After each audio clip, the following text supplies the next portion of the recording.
Bom dia a todos. Retornamos em grande estilo com a professora Daiane Soares Vera, que vai falar para nós nesse dia sobre solubilidade de formas aditivas de grau K para K menor ou igual a 64. Obrigado, Daiane, por aceitar o nosso convite.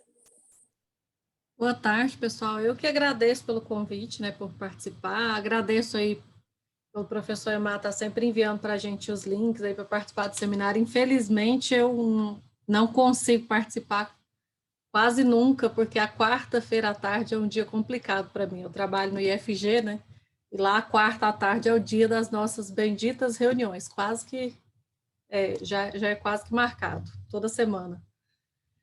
Então, quase nunca consigo prestigiar aí os meus colegas, infelizmente, mas aí deu certo para pelo menos aproveitar essa oportunidade, apresentar. É sempre bom retornar ao seminário da UNB, nem que seja de forma virtual, Quem sabe logo, logo aí está voltando também essas atividades voltando aí de forma presencial, quem sabe para frente a oportunidade de retornar, ver os colegas. Enfim, eu vou falar um pouquinho sobre a solubilidade de formas aditivas de grau K, com K menor ou igual a 64.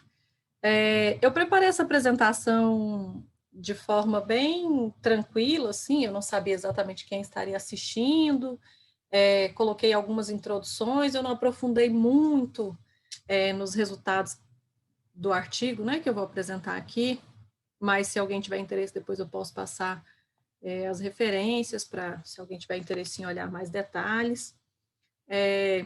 Bom, antes de eu começar a falar sobre os resultados, eu queria dizer que esse trabalho ele foi feito, em conjunto com o professor Michael Knepp, com o professor Paulo Henrique, e alguns resultados, que a gente usou aqui também, eles tinham sido obtidos por 2 alunos do Michael Knepp, que é esses 2 que aparecem aqui na apresentação aqui, Bro e Janice, são 2 alunos dele que tinham conseguido os resultados lá, pesquisando junto com ele, e aí a gente juntou com os resultados que a gente obteve também um período que o Michael Knepp esteve aqui no Brasil, eu, Paulo Henrique e ele, e aí a gente condensou tudo isso num resultado só, conseguimos aí uma lista grande de resultados aí, fechando os casos para os graus menores ou iguais a 64. Bom, eu sempre coloco uma introdução assim sobre por que estudar equação polinomial, por que encontrar soluções de equações. Para quem já está acostumado e familiarizado com esse assunto, já está cansado de ver esses exemplos que eu vou trazer aqui, mas quem não trabalha com a pesquisa na área de... não estuda conjectura de arte, coisas que eu vou falar aqui também, precisa, acho que, dessa introdução. Então, a gente sabe que encontrar soluções de equações polinomiais é um problema clássico da matemática. Um exemplo clássico desse tipo de problema é o último teorema de Fermat, que todo mundo conhece. Ficou provado que para 3 variáveis, a gente não consegue garantir a solubilidade não trivial de uma equação dessa forma aqui, x elevado a k mais y elevado a k igual a z elevado a k. Solução não trivial, quer dizer, uma solução não nula, E trazendo isso para a linguagem de polinômios, quando a gente fala que essa equação aqui não possui solução para k maior ou igual a 3, eu estou dizendo que se a gente tem um polinômio escrito dessa forma aqui, com grau k maior ou igual a 3, a gente não garante zeros não triviais para esse polinômio, se o grau dele for maior ou igual a 3. Então, a gente pode, a partir de uma observação, de um caso como o do Teorema de Fermat, formular algumas perguntas, como, por exemplo, se eu não consigo escrever aqui uma k-ésima potência como soma de 2 k-ésmas potências, quantas variáveis seriam necessárias, então, para que eu pudesse escrever uma k-ésima potência como soma de k-ésmas potências? Ou mais do que isso, Quantas variáveis eu precisaria para escrever um número qualquer como soma de k-ésmas potências? Se a gente pegar dentro dos números reais, por exemplo, e considerar K como sendo um número par, a gente sabe que uma equação desse tipo aqui, ó, né, com grau par, ela não vai possuir nenhuma solução, a não ser a própria solução trivial, né, 0, 0, 0. Então, se a gente quiser escrever o zero, por exemplo, como soma de késmas potências, então a gente já sabe que dentro do corpo dos números reais a gente não consegue trabalhar. Então, todas essas questões, né, levam a gente a construir um outro corpo, uma nova abordagem para trabalhar com esse tipo de assunto. Nessa direção, em 1902, né, Hensel, com essas motivações, uma das motivações, né, como eu apresentei aqui, construiu um novo corpo de números que a gente chama de corpo de números p-ádicos, tá? É um outro completamento dos racionais com uma outra norma que a gente chama norma p-ádica, né? Ela é uma norma não arquimediana. Tá? E uma curiosidade a respeito desse corpo de números é que os únicos completamentos, né, topológicos que a gente tem dos racionais são os reais e os próprios números p-ádicos. Então, não existe a possibilidade da gente ter um outro corpo de números aí como completamento, porque ficou provado, né, por Ostrovsky, que qualquer norma que a gente pegar ou vai ser equivalente à norma euclidiana ou vai ser equivalente a essa norma p-ádica. Então, trabalhando, né, dentro dos números p-ádicos, dentro desse corpo de números p-ádicos, começaram a surgir alguns resultados que auxiliavam na busca de soluções inteiras. Por exemplo, a gente tem aqui um resultado, né, que é o teorema de Hasse-Minkowski. Ficou provado que uma forma quadrática com coeficientes racionais, ela vai possuir zeros racionais se somente se possui zeros reais e p-ádicos para todo primo P. Então, encontrar soluções inteiras, racionais, é mais difícil do que encontrar soluções reais, por exemplo. Se você encontra soluções reais e garante solubilidade específica lá dentro dos p-ádicos, você consegue ir trazendo essas soluções para onde você quer, para os racionais, para os inteiros. Então, esse princípio ficou conhecido como princípio de Hasse-Minkowski, de Hasse, né? E ele busca, né, soluções inteiras por meio dessas soluções p-ádicas e soluções reais.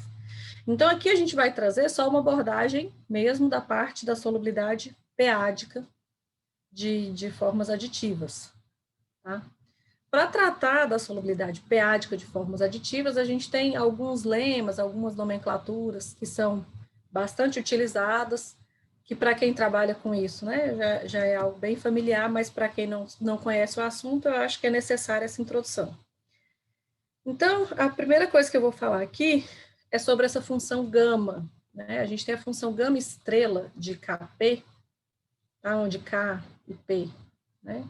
Aqui eu estou representando K o grau da forma aditiva que eu estou trabalhando, e P é um número primo.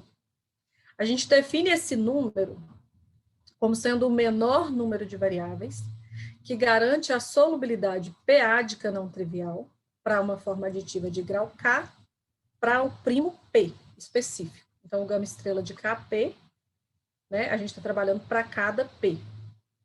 Quando eu pego o P variando no conjunto dos números primos, né, e eu tenho, então, para todo P, a gente tem a função gama estrela de K. Então, o gama estrela de K é o menor número de variáveis que garante que uma forma aditiva de grau K possui solubilidade p-ádica não trivial para todo P. Então, quando a gama estrela de Kp é para um P específico, quando a gama estrela de K é para todo P. E aí, a conjectura de Artin, usando aqui, né, nos termos aqui, a gente usando essa função gama estrela de K, o que a conjectura de Artin fala é que gama estrela de K é menor ou igual a K ao quadrado mais 1. Ou seja, né, se a gente tem uma forma aditiva de grau K e a gente possui K ao quadrado mais uma variáveis, então essa forma aditiva possui zeros p-ádicos não triviais para todo P. É isso que a conjectura está falando.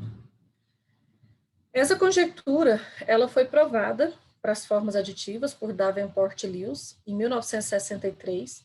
Eles mostraram que essa cota superior vale e que ela é de fato atingida em alguns casos, né? A igualdade também vale quando K mais 1 é primo.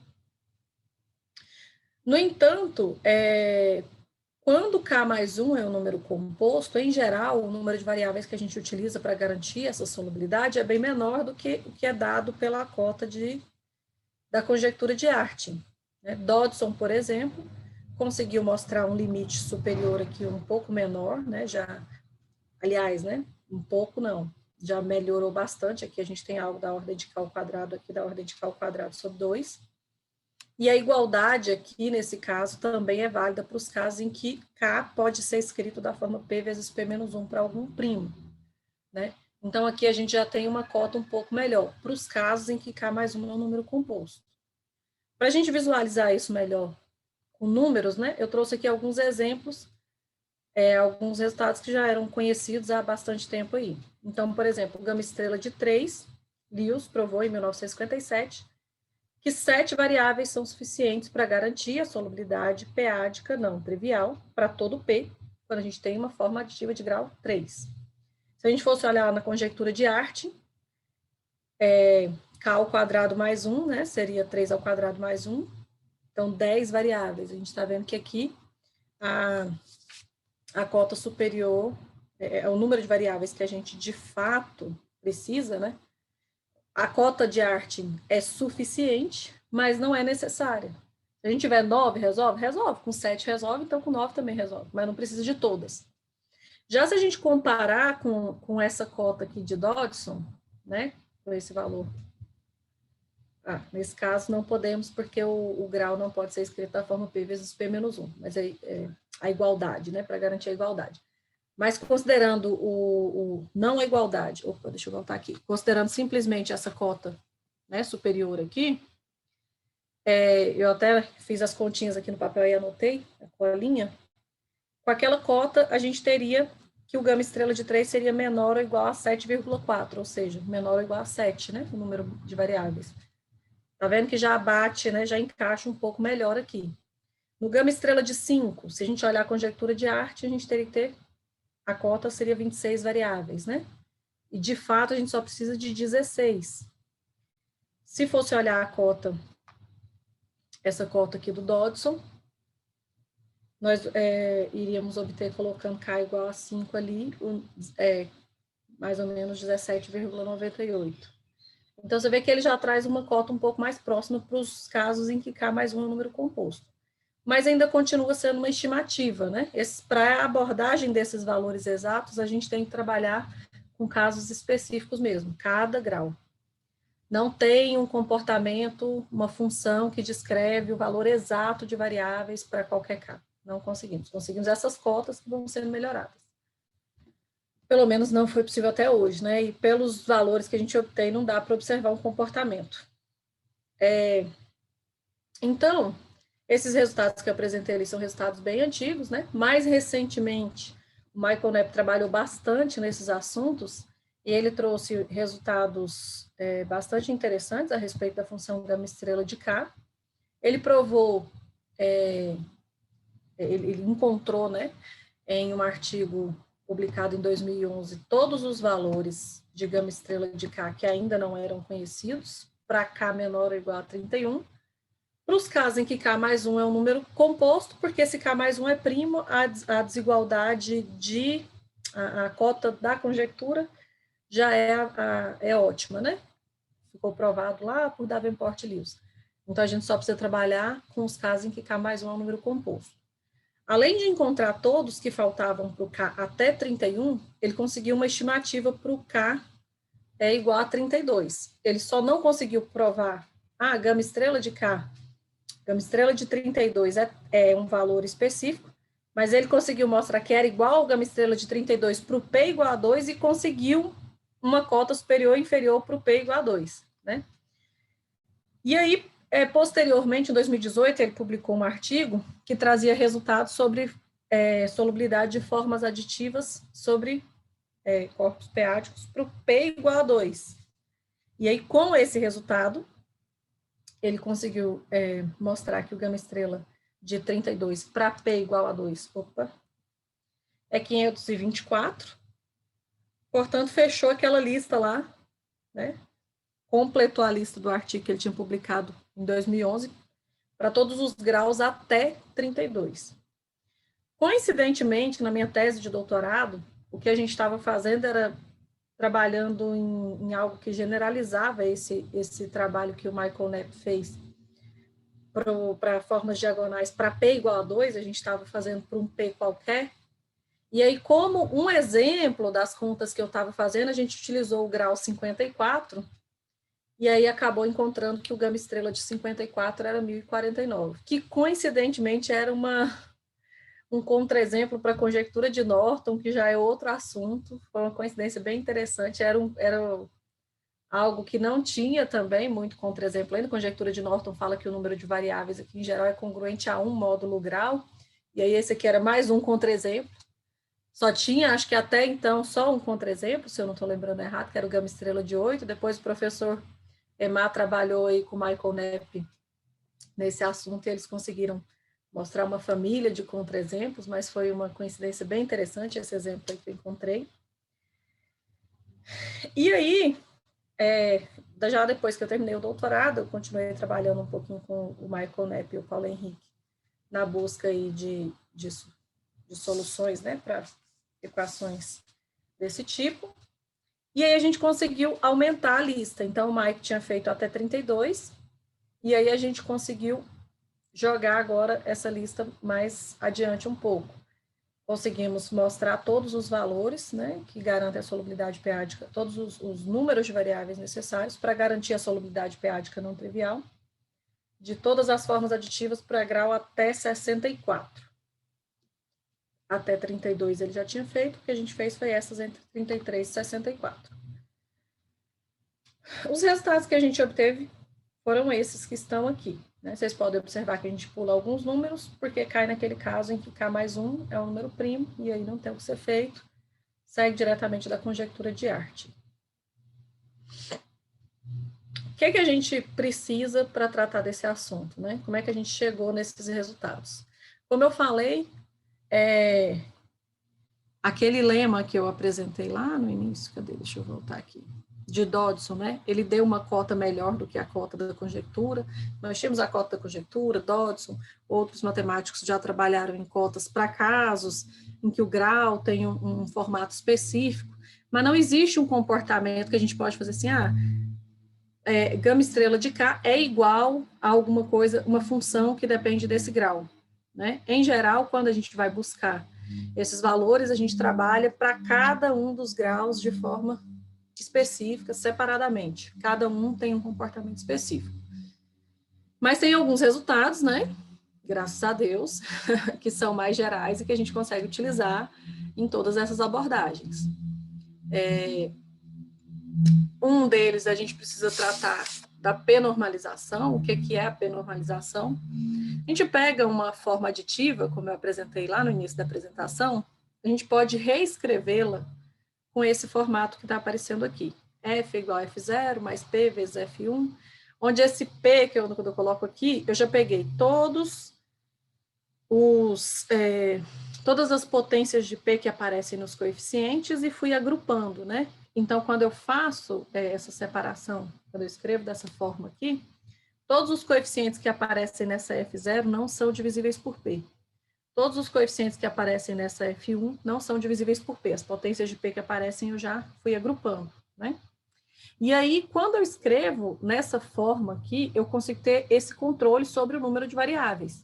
Se M0 é o número de variáveis que aparece nesse F0 que a gente escreveu aqui, M1 o número de variáveis que aparece no F1 e assim sucessivamente, a gente consegue mostrar, né, esse lema foi provado, acho que por Davenport-Lewis também, se eu não me engano, esqueci de colocar o nome aqui, que isso é maior ou igual a I, né, onde I é o número, vou até apresentar logo a definição aqui, que a gente chama de nível, cada um desses F0, F1, F2, a gente chama de subformas, e cada uma delas a gente fala que está no nível I, né, então o F0 está no nível 0, F1 no nível 1 e assim por diante. Então, I é o número de níveis, que a gente consegue separar. A gente escreve a forma em até K níveis, quando ela está p-normalizada, a gente tem essas propriedades. Em cada um desses níveis, a gente tem MI variáveis. e a gente consegue controlar o número, consegue ter, né, esse saber quantas variáveis esses níveis possuem por essa desigualdade aqui. Esse resultado ajuda demais a gente quando a gente está trabalhando com os casos, né, em cada grau especificamente ali falando.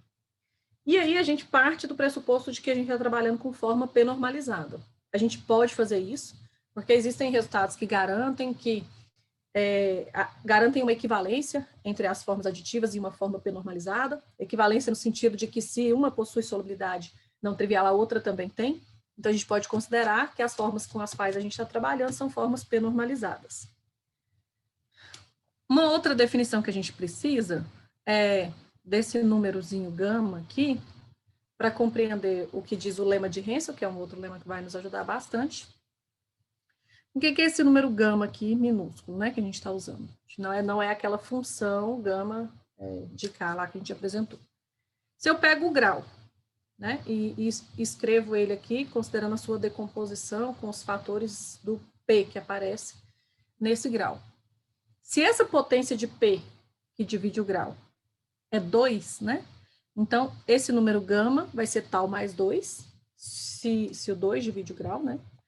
E se o P é diferente de 2, esse número gama vai ser tal mais 1. Tá? Então, se a potência de P que divide o grau, se a gente está considerando P igual a 2, for 1, por exemplo, o gama é 3. Se o P for 2. Se o P não for 2, se a potência de P que divide esse grau é 1, por exemplo, o gama vai ser 2. E assim sucessivamente. Por que a gente precisa definir esse número gama? Porque para trabalhar com solubilidade p-ádica não trivial, a gente trabalha com uma solução específica, que a gente chama de solução primitiva, ou solução não singular, módulo potências de primos. A relação que a gente tinha inicialmente entre solubilidade p-ádica e congruência é que para ter solução p-ádica, tem que ter solução módulo P para toda potência de P. Mas encontrar solução para toda potência de P é algo inviável, né? Para todas as potências, a gente tem uma infinidade de possibilidades. O lema de Hensel garante para a gente essa solubilidade quando a gente consegue resolver a congruência módulo uma potência específica de P, que é quando a gente resolve o módulo P elevado àquele gama que nós acabamos de definir. Então, por isso é importante conhecer a definição desse número. Se a gente tem uma solução não primitiva, que é uma solução um pouco mais específica do que ser uma solução não trivial. Não basta que ela não seja uma solução não nula. Ela tem que ter elementos não nulos ali naquela parte do nível 0, onde a gente agrupou coeficientes que não são divisíveis por 0. Tá? Então, se a gente consegue garantir aqui a solubilidade dessa congruência, então nós temos solubilidade p-ádica não trivial. Feita essa introdução, né, dessas técnicas, desses resultados que são bem conhecidos por quem trabalha com esses assuntos, a gente pode começar a mostrar um pouco mais, trabalhar um pouco mais para os casos que a gente trouxe no artigo. Para exemplificar um pouco aqui do que a gente fez, eu vou considerar o K igual a 55. Como eu falei, em várias situações a gente teve que trabalhar, né? No artigo a gente traz detalhamento sobre que lema que a gente usou para cada um, tem até uma tabelinha. O K igual a 55 precisou que a gente usasse alguns resultados a mais, a gente até provou alguns lemas no artigo, por isso que eu trouxe ele, porque ele detalha um pouco melhor do que a gente fez. Como é que a gente faz para encontrar o número de variáveis, né, que a gente precisa para resolver essas equações? Em geral, o que a gente faz a gente mostra que aquela cota, né, a gente mostra que cotas que a gente obteve são cotas inferiores, encontrando um contra-exemplo, tá? Então, se eu tenho a minha forma escrita aqui, já considerando p-normalizada, né, dividida em 55 níveis, como eu falei, se ela é p-normalizada, a gente consegue fazer aquela divisão em K níveis, então aqui estou dividido em 55 níveis. Se essa forma aqui não possui solução módulo P elevado a 55, por exemplo, então eu já garanto que ela não tem solubilidade p-ádica não trivial. Né? Porque para Se tem solubilidade pH não trivial, ela tem solução módulo qualquer potência de P. E aí a gente trabalha para encontrar, então, coeficientes para essas subformas aqui, de forma que não tenha solução módulo P, né, ou potência de P. Para isso, a gente usou o auxílio do Maple. Então, nós encontramos esses coeficientes aqui, 1, 3, 9, 30 e 90. Se eu considero aqui, eu chamei de F0, mas seria até mais interessante que eu tivesse usado FI, né? E aí, em cada um desses níveis aqui, eu insiro uma subforma. Ah, não, tá. Escrevi certo, eu estou fazendo confusão aqui. Chamei todas de F0, né? Mas aqui o X0 meu... Não, escrevi errado, né? Deixa eu voltar. Era para ser F1, X1, F2, X2, até F54, X4. Cada um desses níveis aqui, a gente está considerando variáveis diferentes. Ou seja, quando eu jogo aqui, eu tenho 55 níveis, cada um deles com 5 variáveis, certo? E o Maple mostrou para a gente que com esses coeficientes, isso aqui não tem solução módulo 331. Quer dizer que quando eu volto para cá, isso aqui, né, com P igual a 331, não vai ter solução módulo P elevado a 55. E vai ser um contra-exemplo com 55 vezes 5 variáveis, né, que vai aparecer 5 em cada um desses FIs. Ou seja, com 275 variáveis, eu tenho um contra-exemplo. Quer dizer que para garantir solubilidade não singular, e não trivial, né, eu preciso ter pelo menos 276 variáveis, porque com 275 eu já apresentei um exemplo em que isso não acontece. Então, a partir de agora, a gente vai considerar o seguinte: o gama estrela de 55 é maior ou igual a 276. E eu vou me esforçar para mostrar que esse 276 é também uma cota superior. Eu já mostrei que ele é uma cota inferior. E aí a gente consegue provar com isso a igualdade. Para mostrar que ele é uma cota superior, como é que a gente faz? Analisa para cada um dos graus que a gente está trabalhando, aqui no caso para o grau 55, quais são os valores de gama estrela de K para todo P. Para os valores grandes de P, como o P não divide grau, não vai dividir o grau, aquele gama da conjectura de Artin vai ser 1. Então, a gente vai trabalhar com congruências módulo P. Para os primos que dividem o grau, aquele gama vai ser 2 ou mais, e aí a gente vai ter que trabalhar com congruências módulo potências de P. Esses primos normalmente dão um pouco mais de trabalho ali, manual mesmo, para a gente conseguir resolver. Nos casos que P não divide o grau, a gente consegue eliminar muitos casos com auxílio computacional, usando o Maple, por exemplo. E alguns resultados clássicos, como o teorema de Dodson, Chevalley. E com esses resultados de Dodson e Chevalley, em geral, o que a gente faz é eliminar, para os casos dos primos maiores do que uma certa cota aqui, a solução está garantida. Aí a gente fica com uma quantidade menor de primos para trabalhar. Dentro desses que restaram, vão ter os que dividem o grau e os que não dividem o grau. A gente vai fazer essa abordagem distinta dos dois casos. Que teorema de Chevalley é esse, né, que eu falei que a gente utiliza? O teorema de Chevalley, quando a gente está trabalhando com potências módulo P, aí só vale para os casos em que o primo não divide o grau, né? Ele fala que se o número de variáveis aqui T é maior do que o grau, então essa congruência tem solução não trivial. Já o resultado de Dodson, ele dá uma cota, né, para o P, usando o D aqui, que é o MDC entre o grau e P-1, considerando que P não divide o grau, e T, que aparece aqui, é também o número de variáveis da forma aditiva lá, que a gente começou no início da apresentação. Ele fala que a solução é garantida para P maior do que esse D menos 1 elevado a 2T menos 2 dividido por T menos 2. Então, tá vendo que esses dois juntos fazem aquilo que eu falei. Para os primos que não dividem o grau, em geral a gente consegue, para P maior do que isso aqui, tá tudo resolvido, usando Dodson. Para alguns menores, a gente ainda consegue já eliminar alguns casos por causa de Chevalet. Aí, para os que sobram, a gente vai trabalhando de forma individual.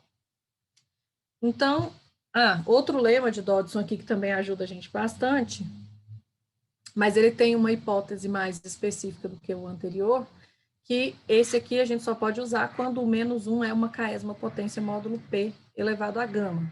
Tá? Mas aqui a gente pode trabalhar com potências de P, né?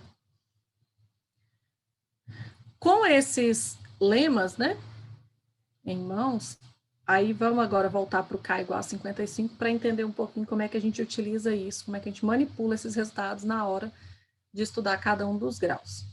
Então, eu vou pegar os primos que não dividem 55, primeiro aqui, considerando, tá? E escrever D como sendo MDC entre 55 e P menos 1. Né?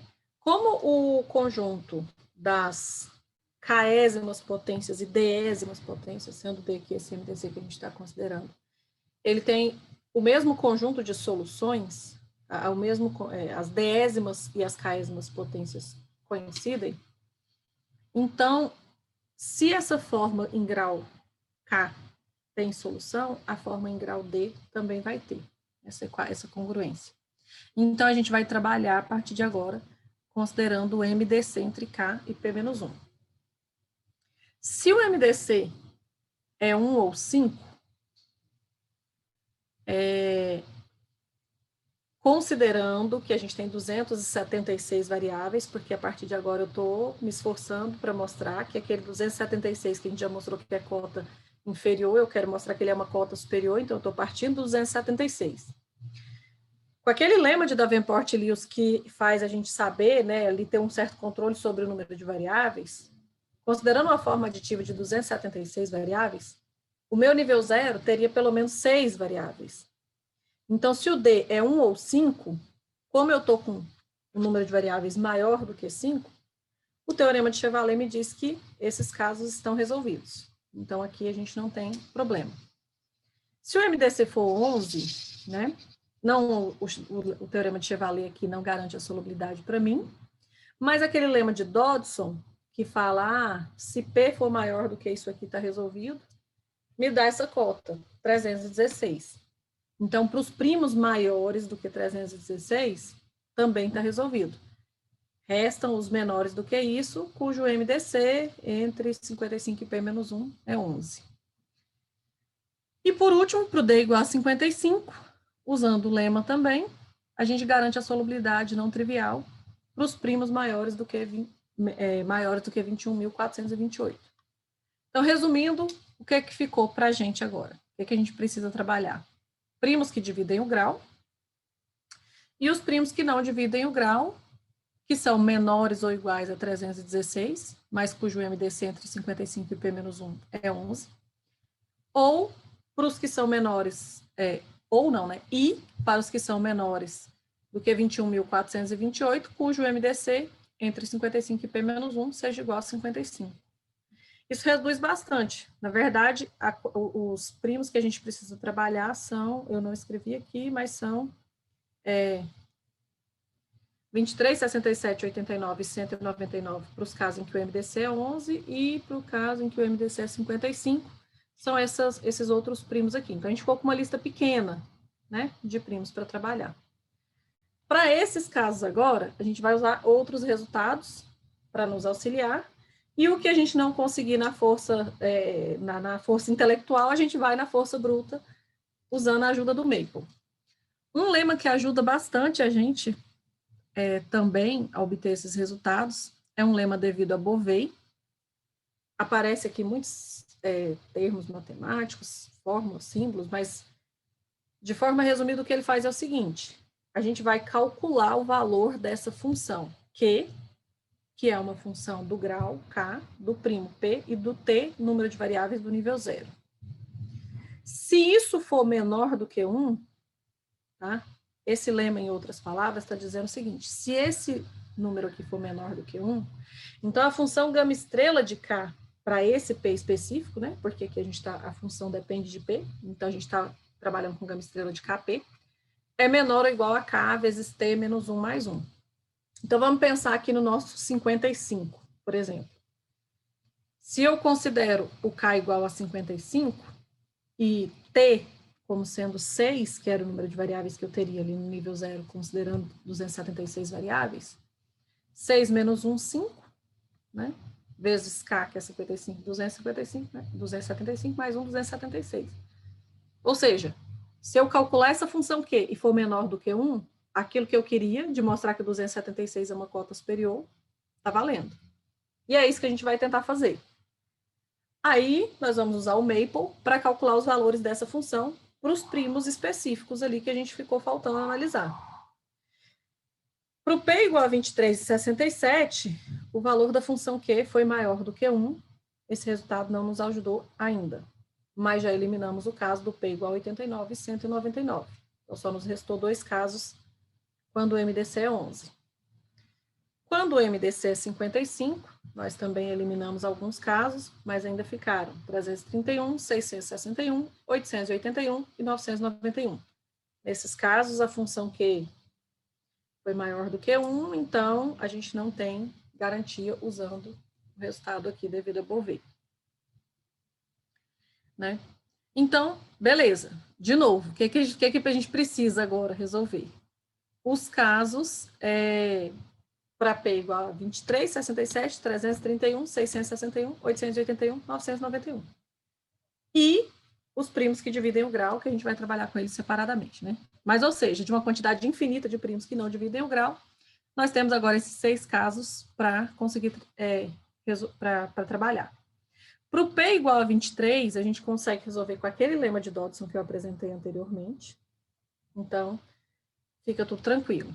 Para os demais, a gente usa de novo o auxílio do Maple para calcular todas as possíveis congruências, módulo P. Aí isso, talvez falando assim, parece uma coisa meio impossível, mas você consegue trabalhar com os coeficientes em classes, então você não tem infinitas possibilidades de coeficientes, né? Na hora de construir uma rotina lá no Maple para que isso seja calculado. E aí, quando a gente coloca essas informações no Maple, ele vai devolver para nós, eu encontrei esses coeficientes aqui que não apresentam solução não trivial. Então, nesses casos, a gente ainda vai ter que trabalhar.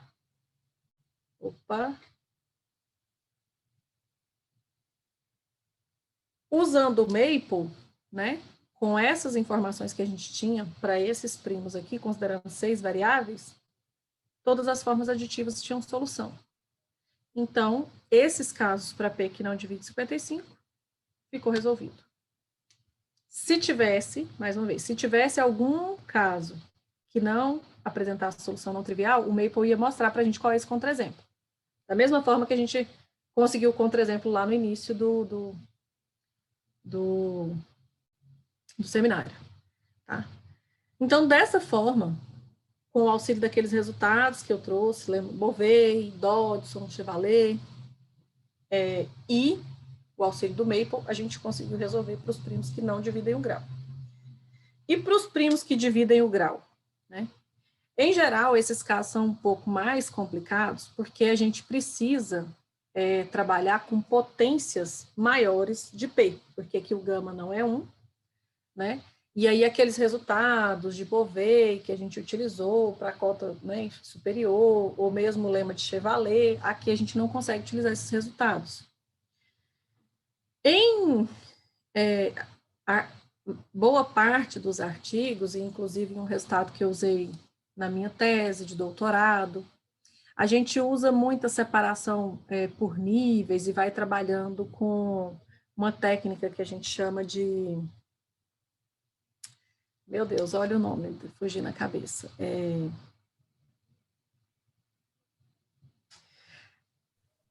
Fugiu completamente. Contração de variáveis? Contração de variáveis. Obrigada, professor. Porque eu acho que eu já estou com 33 semanas, essa palavra contração está me assustando, eu estou tirando ela da minha cabeça aqui. Contração de variáveis, em geral, é uma técnica que a gente utiliza e ajuda muito a gente a conseguir, a resolver. Por quê? Porque a gente precisa garantir aquela solução não singular para uma potência específica de P, a potência específica lá do lema de Hensel. Com a contração de variáveis, o que a gente resolve, o que a gente faz, assim, a grosso modo, é conseguir pegar as soluções e ir trabalhando com elas nível a nível, com uma característica que a gente quer que ela tenha, para que ela seja não singular, e chegar naquele nível lá do lema de Hensel. Então, normalmente, a gente utiliza muito a técnica de contração de variáveis. Mas aqui, nesse artigo que a gente apresentou, nós conseguimos provar alguns lemas, e aí alguns resultados decorriam diretamente desses lemas. Tá? Então, a gente aprimorou um pouco mais aqui o que foi feito lá naquele resultado de 2011 do professor Michael Knapp, melhoramos também a rotina do Maple que foi utilizada lá para aqueles resultados de 2011, e aí a gente conseguiu provar com os lemas, eu posso até depois compartilhar aqui para você mostrar quais são esses lemas que a gente conseguiu provar lá no artigo, né? Para o caso do grau 55, os primos que dividem o grau são 5 e 11, quando a gente coloca lá nos resultados dos nossos lemas, a gente acabava com essas duas cotas superiores. Para P igual a 5, a cota superior era 83, e para P igual a 11, a cota superior era 276, ou seja, trabalhando com todos os primos possíveis, os que não dividiam o grau, e com esses dois aqui, a gente viu que o 276 é uma cota superior. Gama estrela de 55P é menor ou igual a 276 para todo primo P. E isso completa a prova para o caso K igual a 55, porque nós já havíamos provado que isso era uma cota inferior lá atrás, quando a gente apresentou o contra-exemplo. Então, agora a gente tem, então, a igualdade, né? A grosso modo, o que a gente faz, em geral, é isso, para cada um dos primos, né? Não existe uma abordagem global. Então, os artigos desses assuntos são, em geral, artigos bem grandes, né? Muitas páginas, bem impossível fazer um artigo desse assunto com 3, 4 folhas, né? Nossos artigos quase parecem um livro. E aí os resultados que eu trouxe aqui, eles estão nesse artigo número 1. Ele foi publicado esse ano, meu primeiro artigo na Journal, fiquei super feliz. E aí também eu trouxe aqui outras referências, né? Essa do Dodson, que é referência para todo mundo que trabalha com esse assunto. E aquele resultado do Michael Knapp de 2011, que trouxe todos os resultados para P menores ou iguais a 32, é esse artigo aqui, número 3. Então, era isso. Muito obrigada.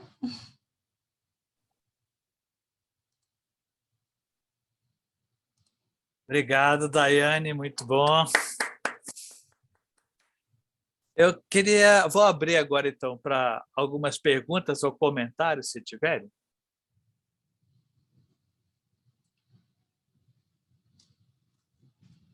Então, eu começo com a seguinte pergunta, né? Você colocou uma lista de vários resultados, né? E com igualdade. Vocês fizeram algum tipo de pensar um pouco sobre, porque os resultados são muito aleatórios, né?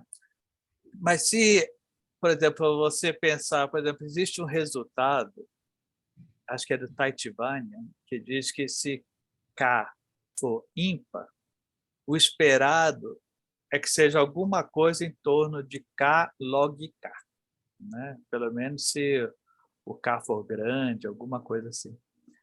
Quem sabe comparar aquela lista de resultados com K log K e ver quão distante está. Ou pensar em... Fale. Não, pode terminar de formular. Pensar, por exemplo, nos pares, né? Se eu consigo, de alguma maneira, fatorar o expoente e ver o que está acontecendo. Sabe, para ter algum... Porque quando você tem 64 números já à disposição, já é uma quantidade boa para tentar extrair alguma informação mais geral, né?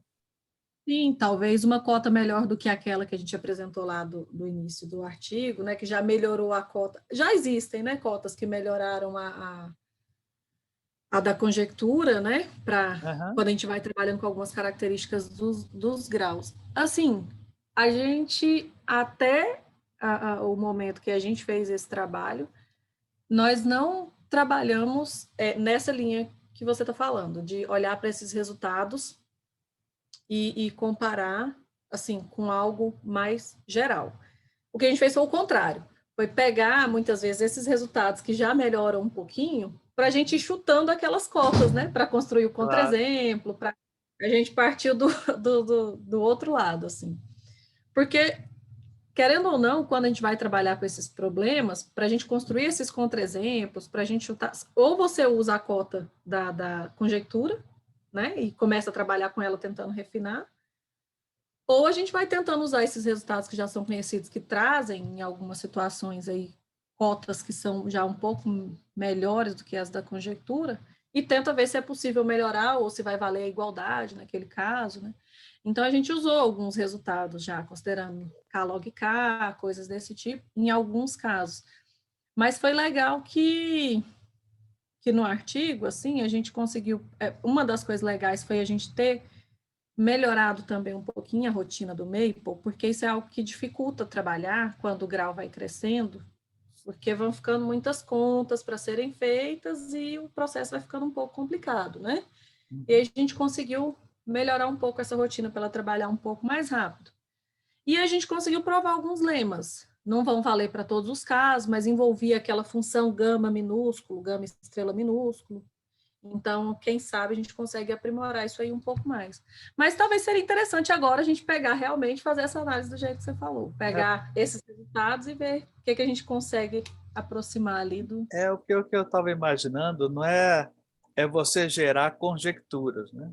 Se tiver essa quantidade, o grau, tiver essa quantidade de primos, será que dá isso? Aí olha na lista e vê se bate algumas coisas, né? Se tiver esses números aqui, acontece tal coisa. Fazer conjectura e testar nos 64 que você tem, né? Para você ter, a partir desses aproveitar, né? resultados, a gente consegue ver o que eles trazem de informação para a gente, né? Como lá no grau 54, né? Acabou trazendo, aquele exemplo, acabou trazendo um monte de informação que a gente nem esperava que ia ter. Pois é, quer dizer, porque o principal é gerar perguntas, né? Gerar conjecturas e tal, porque eu lembro de vocês comentando que subir de 64 é difícil por questões computacionais, né? Que a conta não dá para fazer com muito grande, maior que isso. Então, quem sabe pegar esses 64 números e tentar extrair o máximo de informação, né? Sim, porque mesmo com essa rotina um pouco melhorada como a gente fez, mas infelizmente trabalhar com graus maiores do que isso começa a complicar, principalmente para... A gente precisa sempre usar o Maple para construir os contra-exemplos, né? E aí já começa a ficar inviável. O computador demora muitos dias para conseguir mostrar ali os coeficientes, porque vai ficando com potências, especialmente quando você está trabalhando, né? Vai ficando muito complicado. Parece que tem uma pergunta para você aqui no chat. Você consegue abrir? Eu tô vendo aqui, está perguntando se existe generalização do teorema de Hasse-Minkowski, né? Para formas de grau K. Eu não sei se você está perguntando... O teorema, na verdade, ele busca, né, soluções... Não sei se eu entendi bem a pergunta, mas ele utiliza solubilidade p-ádica e solubilidade nos reais para garantir ali a solubilidade nos racionais e nos inteiros, né? Mas a gente usa formas de grau K. Usa isso, né? Não é para conseguir soluções dessas formas aditivas, nos p-ádicos. É utilizar essas informações, por exemplo, aqui a gente garantiu para cá até 64. Aí você busca soluções reais também para garantir soluções inteiras para esses casos, que é o princípio lá de Hasse-Minkowski. Geralmente, você, para tentar essas generalizações, o que se tem hoje é aquele teorema que o Bruder mencionou, que é o método do círculo, o método de Hardy-Littlewood, né? Esse é o método eu nunca conhecido, trabalhei, né? com essas generalizações, assim, né? Para buscar soluções inteiras de fato. Desde a minha época do mestrado que eu trabalho com solubilidade p-ádica, mas a gente fica satisfeito em conseguir ter solução p-ádica. O nosso objetivo não é trabalhar com essa parte. Eu acho que existe para alguns valores de CAD. Acho que para grau 3 já tem alguma coisa, 5. Mas, em geral, o que se tem é só essa técnica. E tem uma pergunta 2 aí, né? Se as técnicas podem ser utilizadas para extensões de QP. A maioria já... O Bruno, por exemplo, né, na tese dele de doutorado, ele fez para extensões de Q2? Foi? Não lembro. Q2, né? É. Então, é possível, né? São as Sim. mesmas. Agora tem que se adaptar ao novo ambiente, mas as ideias de penomalização, contração de variáveis, né? Essas prosseguem, né? Quem tiver interesse em olhar um pouquinho nas extensões de Q2, por exemplo, pode dar uma olhada lá na tese do Bruno, né? É verdade.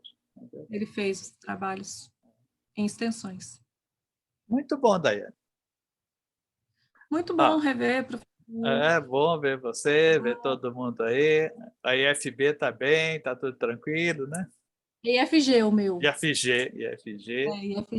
Lá em Valparaíso. Que bom. Voltando agora para o presencial, né? Estamos aí nessa fase de... Nós também. O que se espera é que, a partir de junho, a UNB volte presencial quase que completamente, né? Fora alguns casos, mas... O nosso já vai voltar um pouco antes, assim, os serviços técnicos administrativos já voltaram agora, no mês de março, dia 17. Uhum. Só que como a gente finalizou o 2021 letivo agora, aí os alunos vão retornar em abril, né? E aí em abril a gente já volta com as aulas presenciais. É que nós estamos no meio de 2021 ainda, para nós. Porque o Só acaba em maio. Tá bom. vocês estão aguardando a finalização de 2021, né? A gente finalizou. Exatamente. Então, vamos, assim como vocês, começar o 2022 de forma presencial. Daiane, muito obrigado. Foi uma excelente palestra, sempre bom reencontrá-la.